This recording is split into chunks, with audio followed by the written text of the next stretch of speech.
بسم اللہ الرحمن الرحیم۔ ڈیجیٹل کے پلیٹ فارم پر میں امتیاز شاد۔ پاکستان کے اندر سیاستدان جو ہیں وہ ایک طرف اپنا کھیل کھیلے جا رہے ہیں، دوسری طرف عدالتوں کے اندر بھی کچھ کیسز لٹکے ہوئے ہیں، وہاں پر بھی کچھ معاملات اسی طرح کے چل رہے ہیں۔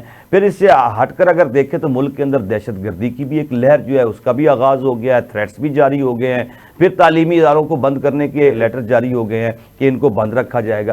یہ وہ ماحول ہے گھٹن کا جس کے اندر کیا ووٹر پھر نکلے گا ووٹ ڈالنے کے لیے؟ جب آپ خوف کی فضا قائم کر دیں گے، کسی بھی شخص کے لیے سب سے امن والا جو مقام ہوتا ہے وہ پولنگ ڈے پر جا کر وہ پرامن طریقے سے اپنا ووٹ کاسٹ کر کے واپس آ جائے۔ اگر اس کو وہ ماحول فراہم نہیں کیا جا سکتا، اس سے پہلے ہی آپ ایک ماحول دے رہے ہیں کہ ملک کے اندر یہ سب کچھ ہونے والا ہے، تو وہ ووٹ ڈالنے کے لیے کیوں آئیں گے پولنگ سٹیشن تک؟ یہ وہ چیزیں ہیں کہ جس سے ملک کے اندر جمہوریت خطرے میں نظر آ رہی ہے۔ اور سب سے بڑی بات یہ ہے کہ پنجاب کے اندر خاص طور پر آپ نے دفعہ 144 لگا دی ہے۔ اب الیکشنوں سے چند دن پہلے آپ دفعہ 144 لگا رہے ہیں، یعنی 12 فروری تک آپ نے دفعہ 144 لگائی ہے، 8 فروری کو آپ کے الیکشن ہے۔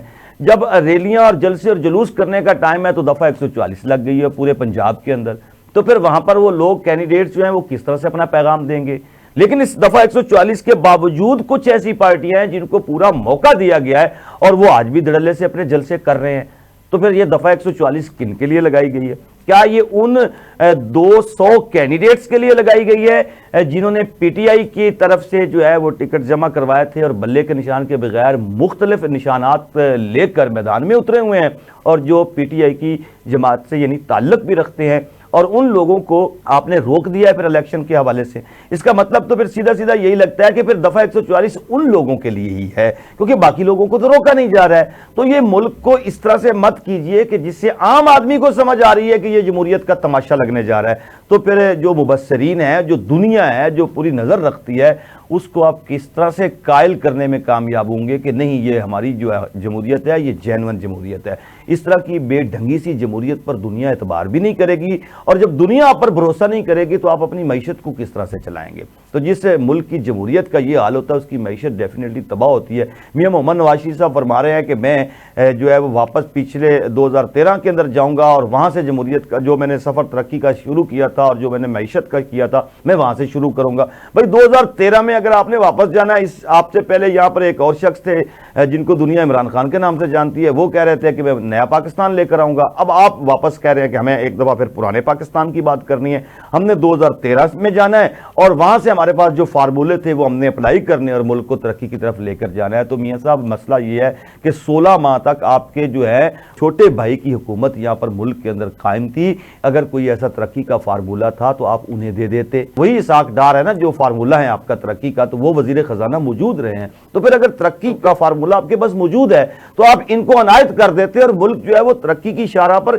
گامزن ہو جاتا۔ لیکن آپ نے فارمولہ ان کو نہیں دیا، آپ نے فارمولہ اپنے پاس رکھا ہوا ہے۔ وہ ایک بڑی مشہور کہاوت ہے کہ بر صغیر کے جو حکیم ہوا کرتے تھے وہ اپنے نسخے نہیں کسی کو بتایا کرتے تھے، اور آخرکار وہ حکیم قبروں میں چلے گئے اور ان کے نسخے بھی ان کے ساتھ دفن ہو گئے۔ تو کیا پھر اس کے بعد لوگوں نے جو ہے وہ بیماریوں کی وجہ سے مرنے میں تیزی آ گئی تھی، یا کیا ان کی خوراک ٹھیک نہیں رہی تھی؟ تو حکیم اپنے نسخے جب چھپا کے قبروں میں چلے جائیں گے اور یہ سمجھیں گے کہ ہم نہیں ہوں گے تو دنیا ہی نہیں ہوگی، تو یہ والا خیال مت کیجئے کہ آپ ہوں گے تو ترقی ہوگی، آپ نہیں ہوں گے تو ترقی نہیں ہوگی۔ ملک جو ہے وہ اشخاص کا مرہون منت نہیں ہوا کرتا ہے، ملک جو ہے وہ ایک قوم کے جذبے، شعور اور اس قوم کے محنت کا ایک عزم ہوتا ہے، اس کی بنیاد پر آگے بڑھا کرتا ہے۔ اگر آپ قوم کا شعور جو ہے، جذبہ جو ہے، مورال جو ہے، اس کو آپ بالکل ختم کر کے رکھ دیں گے تو پھر تو یقینی بات ہے کہ وہ ملک جو ہے وہ ختم ہو جائے گا۔ بہرحال پاکستان کو آگے لے کر چلنا ہے تو جمہوری رویوں کو یہاں پر پنپنا ہوگا، جمہوری رویوں کا اظہار کرنا ہوگا۔ جمہوری رویے اگر آپ نہیں سامنے لائیں گے تو ملک کے اندر تباہی کے علاوہ پھر کچھ نہیں آئے گا۔ اپنے گرد و نواح کا خیال رکھیے گا۔ امتیاز شاد کو اجازت دیں۔ پاکستان پائندہ باد۔